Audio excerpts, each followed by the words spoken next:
Well, what's going on, everybody? Welcome back to the farm. So not every day on the homestead gets to be the projects that you want to work on.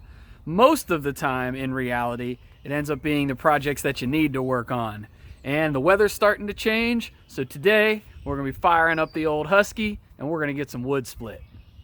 Now, I am by no means any kind of expert, but I'm going to give you guys some tips and some tricks, the little few that I know. We're going to go over a couple of little safety things, and then we're going to get to splitting some wood. Probably a good idea to go ahead and start with the safety. Eyes, ears, and gloves are a must. Don't mess around with this kind of stuff without it. The machine might not seem like it's that loud, but prolonged exposure to those sort of decibels, it ain't going to be good for your ears. The last thing you want is for something to get in your eyes, and protect those fingers as much as you can. You know, we're going to go over some pinch points and that kind of stuff that you want to make sure that you avoid, but splinters are gonna happen, so get a good pair of leather gloves. So I've got the throttle turned way down so you guys can actually still hear me. But talking about those pinch points, the places you want to watch, obvious one is when the ram is coming down with the splitter head. You want to watch your hands down here against this plate. You don't want to get stuck between the log and the plate here, and you definitely don't want to get stuck between the log and the splitter. But the maybe not quite as much obvious place is when the ram is coming back. You have these two stops here that are to knock the log off if it gets stuck on the wedge. If it does get stuck on that wedge and you get your hand caught back here, you'll get those fingers smashed just as bad, just as easy, and you might not quite be thinking about it as much when the ram is heading back, like I said. So you got to watch it on both the throw coming down the split and the throw coming back.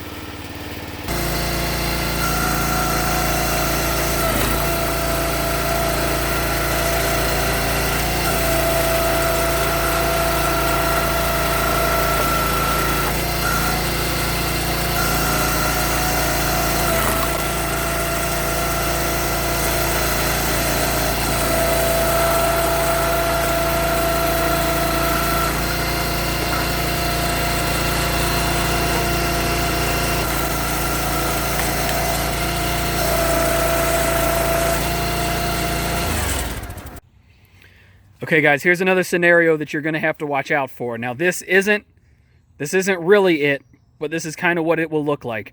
Sometimes you will get a log that will start to split, and then when you start sending the ram back, it will bring the log with it.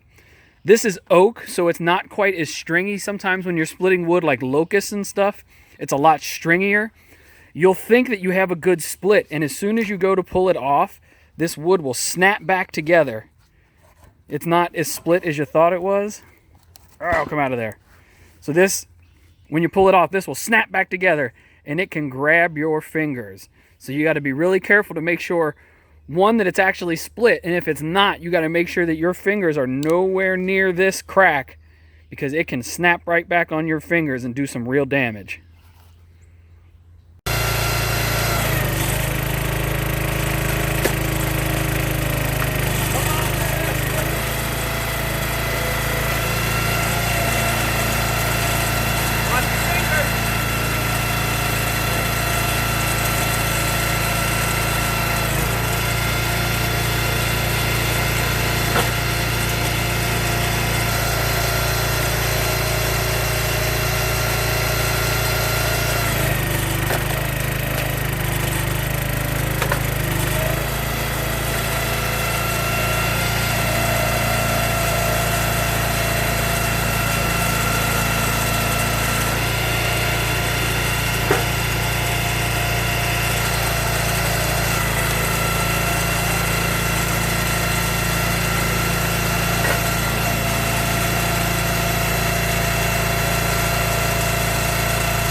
You saw how hard it had to work on that log because of all the knots. You know, anywhere where the branches come out and there's knots and stuff, it gets these twists in the grain, and that's why it was having such a hard time busting through this big boy.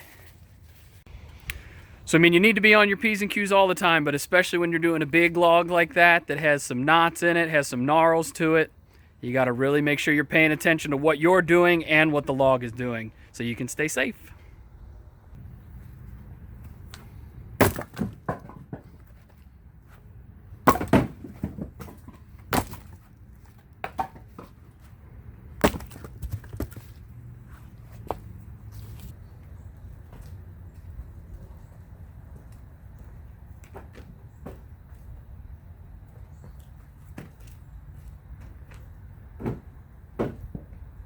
Now, something else that you might want to consider, or that you need to consider when you're splitting wood, do I want to split these logs while they're wet still, while they're green, or while they're dry? And you know, sometimes if it's a fallen dead tree that you're splitting, you're not really going to have that choice. But if you do have green wood, you probably want to go ahead and get it split, because it's going to dry a whole lot faster. Once you get it opened up, all that moisture can wick out of all of this exposed wood. If it's got to work its way out of the bark, it's going to take a whole lot longer. So if you're splitting green wood, if you have green wood, go ahead and get it split, because it's going to dry a whole lot faster, and it's going to be putting out those BTUs, putting out that good heat, keeping your house warm a whole lot quicker if you get it split while it's green still. Well guys, I hope that there was something in that video that helps you out. You know, next time you go to pull your splitter out, if you're considering getting a splitter of your own, mine is a Husky brand. It's a 22-ton splitter. When you're talking about 22 tons of hydraulic force, guys, that is an insane amount of force. So while accidents do happen, you can't plan for an accident. That's why they call it an accident. If you are on your P's and Q's and you're paying attention to what you're doing, you can mitigate the accidents a lot of times. So if you're working with a splitter, working with hydraulics of any sort, make sure that you are being careful, because the danger is present, but just make sure that you're doing what you should be doing and you're taking the right precautions, and you should be able to stay safe, no problem. And while my original intent definitely wasn't a safety video, it does seem to be that that's sort of what this has turned into a little bit. But I guess that's why a few of my friends tease me and call me Safety Officer Steven. So make sure you guys are using your common sense, stay safe out there, use your brain, and you should be all right. But in the meantime, happy splitting. Make sure you stay warm this winter. Don't put your splitting off until the weather actually gets too cold. Try to get ahead of the game if you can. If you enjoyed this video, think about hitting that thumbs up. Subscribe to the channel if you're interested in some more farm content. And until next time, y'all, we will see you.